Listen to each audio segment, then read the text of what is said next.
My dear comrades, today laborers in the whole world are celebrating Workers' Day. I want to greet you, especially our friends in South Africa, with this little contribution. In my archive, I found a text written in February 1988 by Edwin Makue. It is a historical document which I want to read to you, and in many respects it is very up to date. It is a draft document and refers to an SACC conference in 1988, which took place in the old Kotso House, 42 De Villiers Street, Johannesburg. The task and potential of churches in the struggle for economic justice. Preamble. This paper is meant as a stimulus for further discussion and critique. The grave injustices inherent in global economics and the complexity of economics and economic strategies make it very difficult but not impossible for a layperson to consider the tasks, which are many, and the potential, which is latent, of churches in the struggle for justice in general. The hierarchy of the Church throughout history directly and indirectly contributed to the strength of both just and unjust economic systems. The Church in general is uneducated in economics and thus paralyzed when it comes to tackling economic injustices. We hope to illuminate in this paper that Christianity as a lively religion do have an important role to play in the struggle for economic justice. First, introduction. Some sociological theorists assert that the only force that can account for progress is religion, endowed with supernatural sanctions and fostering altruistic morals. It is religion that unifies the generations, holds together societies, and saves civilizations threatened by grave dangers. It is argued that it was religion that prevented complete social disintegration in the early centuries of Christianity. It was upon a religious basis that the greatness of later Middle Ages was built. It was again religion in the form of Protestantism that brought about political and economic freedom. Such theorists conclude that only religion will permit further social progress. Stress on religion as the basis of progress is the theme of some authors in all ages. The above is not generally considered as a viable sociological theory today. For a theory to be viable, it should facilitate description, analysis, and empirical research. Religion can not be separated from culture. Part of Marxian sociology distinguished three main stages of cultural advance: savagery, barbarism, and civilization. The first two advances are each subdivided into three substrates. Each stage and substrate is assumed to have begun with a major technological invention. Each of the stages of technical evolution was correlated with characteristic developments in religion. That means the family, political organization, and property arrangements. Religion may be defined as a unified system of beliefs and practices relating to sacred things. Sacred beliefs and practices unify people in a moral community, a church in the most general sense. This collective sharing of beliefs, in turn, is essential for the development of religion. The contest for power is throughout the world a conflict dramatized on the economic stage. Those who are able to manipulate the economy have power. In a dialectical conflict model, the source of social conflict is seen as inevitably arising from the inherent division of all social organizations into two opposing categories of roles: those with authority and those subordinate to authority. This model is intended to explain sociological economic conflict.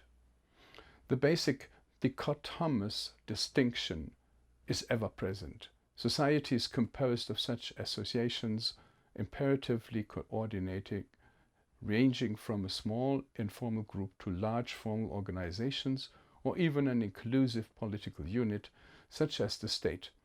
Every association must necessarily have an authority structure, necessitating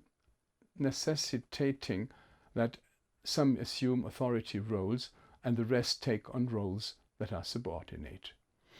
The interrelationship between consensus, value consensus, and conflict is crucial. The root cause of conflict lies in the relationship of classes to the means of production and the practice of justice. Second, history of churches. 2.1 Colonialism. In South Africa, the missionaries helped the colonizers pacifying the indigenous people. 2.2 Land. The mission work of the early South African churches contributed to robbing landowners of their land. There was not only a gradual decrease of free land, inappropriate land, but land is even today being expropriated in Namaqualand as an example. The church made it easier for the state to expropriate land, for example, Holgat Farm. 2.3 Support for workers. The minimal support of the church to those who create wealth, the workers, is limited to finances. 2.4 The interest of churches is predominantly financial. The relationships among churches to other popular forces is basically financial. Take our own church, Council of Churches, as an example. We are not much different, in our practices at least, from capitalists. The institutional churches in South Africa are either occupied with saving souls for heaven or providing financial relief to the victims of injustices. This is merely doing patch-up work for those slain by an unjust socio-economic system. I do not wish to generalize on this criticism. The exceptions are there, but it is very meager.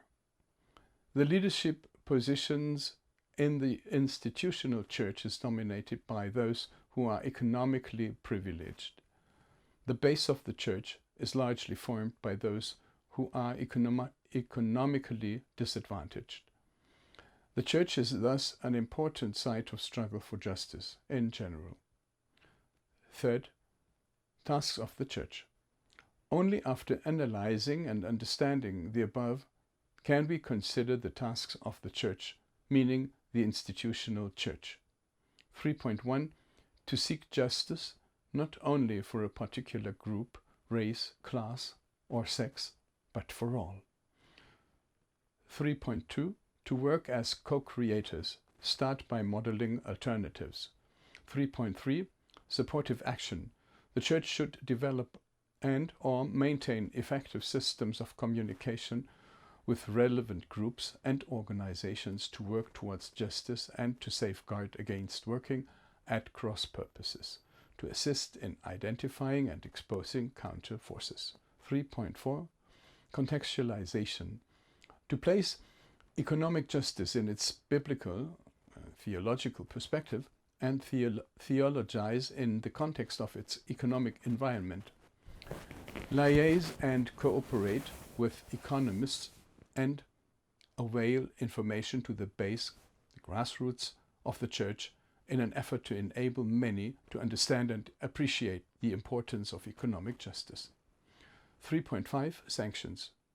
To rigorously explore all options of this less violent alternative to change an unjust social order maintained by an exploitative, inhumane economic system. To strengthen the campaign for effective, mandatory and people's sanctions. The church needs to join other organizations in the search for options and alternative economic models, particularly in areas where sanctions are effectively applied.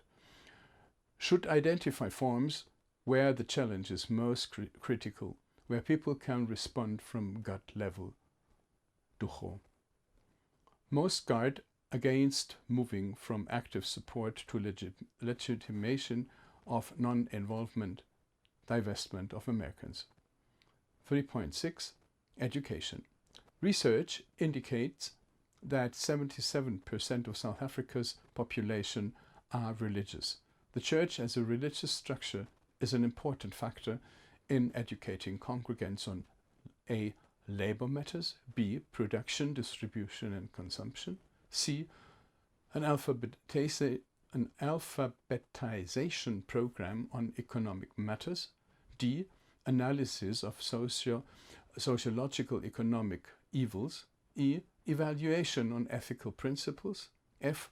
moving away from concept of operators to cooperation, G. allocation of resources to meet public or social goals, H. regeneration of production to meet needs of people, I.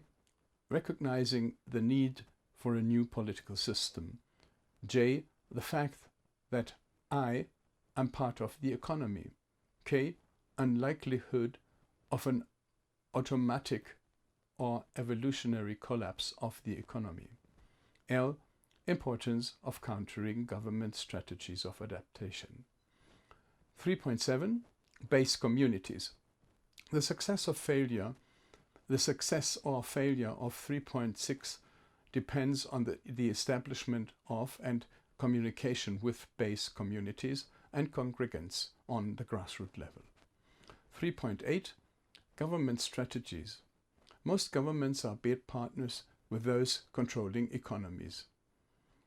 The church should assist the public in identifying the deliberate state play to bring discord and division amongst the oppressed people. 4. Potential of churches. Before attempting any task, the church should be aware of its weaknesses and strengths. It is possible for the church to identify the crucial points of contest. It is imperative to realize that the church cannot go it alone. It must cooperate with other forces committed to justice and peace. Should we agree on the history of the church in point 2 above, a status confessionis of faith with concrete action is necessary. Ulrich Duchow mentioned the 3 elements in the processes. It is possible for the church to do this, and in Dr. Kistner's introduction he identified the main dangers threatening the human community as the arms race, pollution and racism. As we know that the churches are on a global scale already responding to the process and the threats, we assume that there is potential within the churches. If one thinks of the limited support which has been given to the workers in their struggle for basic rights, it becomes clear in how many respects the church is far behind in its expression of concrete solidarity with the poor and the oppressed. Dr. Jim Cochrane in Church and Labor. Jim Cochrane, however, also draws attention to the successes of the Fatis and Monis strike and the relevant mediation of the church.